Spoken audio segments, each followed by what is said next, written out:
क्या डारियो ने ही मारा है ब्रेंडा को? कहानी एक बढ़िया सा नया मोड़ लेने वाली है। डार्क डिजायर के 6th एपिसोड में क्या ही मज़ा आने वाले हैं। ऐसी बढ़िया सीरीज़ के एक्सप्लेनेशन के लिए ये वाले वीडियो को लाइक कर दो और या चैनल को सब्सक्राइब किए बिना तो जाना ही नहीं है। आपको ऐसी ही अलग अलग सीरीज़ के एक्सप्लेनेशन चाहिए तो कमेंट बॉक्स में लिख दो कौन सी सीरीज़ चाहिए और मैं वो ले आऊँगा।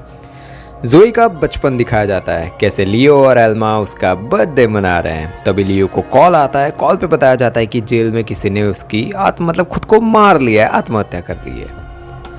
एस्तेबन एल्मा को बताता है कि जब लियो कुएर्नावेसा ऐसे कोई जगह है बोल सकते हैं, मैं वो बताता है कि मैं जब वहाँ पे था तो एक केस आया था 5 साल की बच्ची का जिसके साथ कुकर्म हुए थे। कुकर्म आप समझ रहे हो, वही चीज़ें हुई थी। फिर गला घोट के उसको मार दिया गया था। उसका नाम था लेस्ली डेलगैडो था, ये पूरा नाम था, लेस्ली बोल सकते हो आप। दारियो उसी लेस्ली का बेटा है। उसने पहले खुद की जान ली। दारियो ने अपने बाप को खुद के सामने मरते हुए देखा, अपनी आंखों के सामने। वो एक छोटा सा बच्चा था तब। उसके साथ एक प्रोफेसर की तरह रहो। वो एल्मा को बता रहा है कि दारियो के साथ तुम्हें कैसे रहना है। वो बताता है कि उसके साथ सिर्फ प्रोफेसर की तरह रहो, ज़्यादा आगे कुछ मत बढ़ाओ। अपने दिमाग में से 2 नाम अभी के लिए हटा दो, एंटोनियो गरेरा और लेस्ली डेलगाडो, इन दोनों को हटा दो और उसकी फाइल पढ़ना अभी से शुरू कर दो। आगे आगे क्या क्या चीज़ें हुई सारी चीज़ें पढ़नी शुरू कर दो, वो बताता है एल्मा को। एस्तेबन लियो से लेस्ली के केस के बारे में पूछता है। लियो कहता है कि कोरोनावायरस के केस के बारे में मुझे इतनी ज़्यादा याद नहीं है चीज़ें, क्योंकि वो मैं जगह छोड़ चुका हूँ तो मुझे वो सारी चीज़ें याद भी नहीं है। एस्तेबन कहता है कि वो केस मुझे आधा अधूरा छोड़ना पड़ा था क्योंकि मुझे पैर में गोली लगी थी। ब्रेंडा उस केस में विटनेस भी थी। लियो और बोलता है कि यार मुझे उस केस के बारे में इतनी ज़्यादा बात नहीं करनी यार, और वो वहाँ से चला जाता है। दारियो माफ़ी मांगता है जो भी उसने किया था ना एल्मा के साथ उसके लिए। वो कहता है कि तुम जो बोलोगी ना वो ही मैं करूँगा। मैं तुम्हारी शादी कभी भी तोड़ना नहीं चाहता। मत छोड़ो मुझे, मैं तुम्हारे साथ ही रहना चाहता हूँ, पर मुझे मत छोड़ो, अपने पति को भी मत छोड़ो और मेरे साथ भी रहो। वो एल्मा को बताता है। जोई पढ़ाई करते वक्त भी फ़ोन में ही लगी हुई है। एनोमस के उसके जो दारियो ही है ऑफ कोर्स, उसके साथ वो भाई क्लास में बैठा हुआ है दारियो, तो भी उससे बात ही करे जा रहा है, भाई मैसेज करे जा रही है, पर दारियो अभी भी उसे रिप्लाई नहीं दे रहा। वलेहो ब्रेंडा के घर की फुटेजेस देता है एस्तेबन को। लेस्ली के केस में ब्रेंडा का स्टेटमेंट गायब हो चुका है। वलेहो कहता है कि उस केस की जो इंचार्ज है ना वो लियो था, तो उससे जाके मांगो कि भाई ब्रेंडा का केस क्या था और सारी चीज़ें। क्लास के बाद दारियो उसे बात करने की कोशिश करता है, पर वो दारियो को इग्नोर करना शुरू कर देती है। दारियो को दिखता है कि भाई एल्मा उसका बैग वहाँ पे भूल चुकी है। वो गैरेज जाता है और बैग खोलने की कोशिश करता है, पर उसमें पासकोड लगाया हुआ है तो ऑफकोर्स वो नहीं खोल पाएगा। तभी वहाँ पे पहुँच जाती है जोई। जोई कहती है कि वो उसके एक फ्रेंड को यहाँ पे ढूंढने आई है, वो यहाँ कार ठीक करवाने आया था। दारियो नाटक करता है कि नाम बताओ उस फ्रेंड का और सब कुछ। जोई सब कुछ सच सच बता देती है कि कैसे एक एनिमस नाम का अनजान आदमी उससे बातें हुई और सब कुछ, जिसका GPS यहीं का दिखा रहा था तो वो इसलिए यहाँ पे आई। दारियो बातों बातों में जोई का बर्थडे पूछ लेता है और कॉन्टैक्ट भी उसका ले लेता है। 24 दिसंबर होता है बर्थडे हमारी जोई की। एल्मा चेक करती है ऑफिस में जाके कि यार बैग कहाँ है और सब कुछ, पर ऑफिस से भी बैग गायब हो चुका है। एस्तेबन लेस्ली के केस की तहकीकात करना शुरू कर देता है। वो उसके गॉडफादर यानी बॉस बोल सकते हो, उनसे मिलने पहुंच चुका है। एस्तेबन डायरेक्ट उनको पूछता है कि ब्रेंडा का स्टेटमेंट जो कि लेस्ली के केस में था ना वो गायब हो चुका है और तुम्हारे अलावा तो वो गायब कोई कर ही नहीं सकता।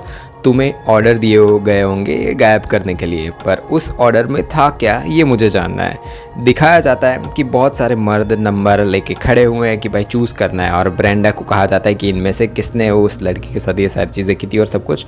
तो ब्रेंडा चूज़ करती है, वहाँ पे लेस्ली आता है, उसको चूज़ करती है। दारियो इंटरव्यू के लिए पहुँच चुका है लियो के वहाँ। लियो तो पहले से इम्प्रेस्ड ही है ऑफकोर्स दारियो से। एस्तेबन एंटोनियो की फैमिली के बारे में पूछताछ करता है उसके बॉस से कि भाई क्या हुआ था और सब कुछ। एल्मा सब कुछ जाके बताती है उसकी थेरेपिस्ट को। एल्मा कहती है कि वो उसके जज्बात और सारी चीज़ें होती हैं ना उसको काबू कर नहीं पा रही, ये सारी चीज़ें वो बताती है उसकी थेरेपिस्ट को। दारियो उस बैग को खोल लेता है। ऑफकोर्स उसको बर्थडे और सब कुछ मिल गया था, उससे उसने खोल लिया। उसे अंदर से वो फाइल्स मिलती है जिसमें लेस्ली के और एंटोनियो वाला केस होता है ना वो सारी चीज़ें होती है। इसको पता चल चुका है कि एल्मा को भी पता चल चुका है। एल्मा बताती है कि उसने सब कुछ झूठ बोला दारियो को, पर अभी भी वो दारियो से उतना ही प्यार करती है। अभी हालत बहुत ही अलग हो चुकी है। थेरेपिस्ट बताती है कि जिस दारियो से तुम प्यार करती हो वो अलग है, और जिसकी फैमिली की सच्चाई तुम्हें पता चली है वो दारियो एकदम अलग है, तो ये चीज़ों में डिफरेंस करना शुरू कर दो। जोई के बचपन में जब उसने वो कॉल उठाया था ना लियो ने, वही चीज़ें अभी दिखाई जाती है फिर से। जोई वीडियो रिकॉर्ड करके एनामिस को भेज रही है। वो वीडियो के अंदर ऐसा भेजती है कि कल एक जगह वो देती है कि वहाँ पे तुम पहुँच जाना। एनामिस को बोलती है कि यहाँ पे पहुँच जाना वरना मैं समझ लूँगी कि तुम एक फेक हो।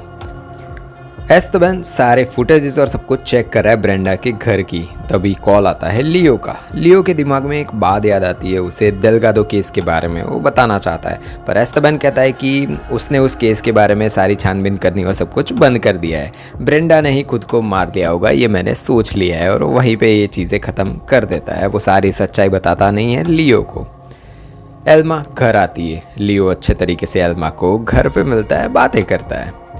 उधर एस्तेबन देखता है कि सुबह जब ब्रेंडा की मौत हुई थी ना, तब उसके घर आया था दारियो। मतलब दारियो ने कुछ ना कुछ तो किया ही है ब्रेंडा के साथ। लियो और एल्मा अच्छे से पल बिता रहे हैं, साथ में वाइन पी रहे हैं, अच्छे से बैठे हुए हैं। तभी घर पे पहुंच चुका है दारियो। बेल बजती और वहाँ पे है दारियो।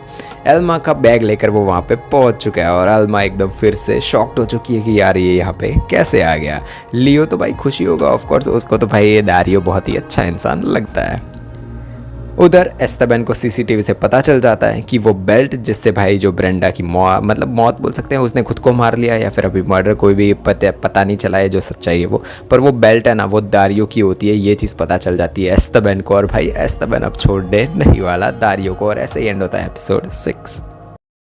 एक दुनिया जिसमें खतरनाक वायरस है और सबने वो वायरस ने ज़ॉम्बी बना दिया सबको। इस सिचुएशन में आखिरी होप है एक लड़की जिसकी हेल्प से वैक्सीन बन सकती है, पूरी दुनिया बच सकती है।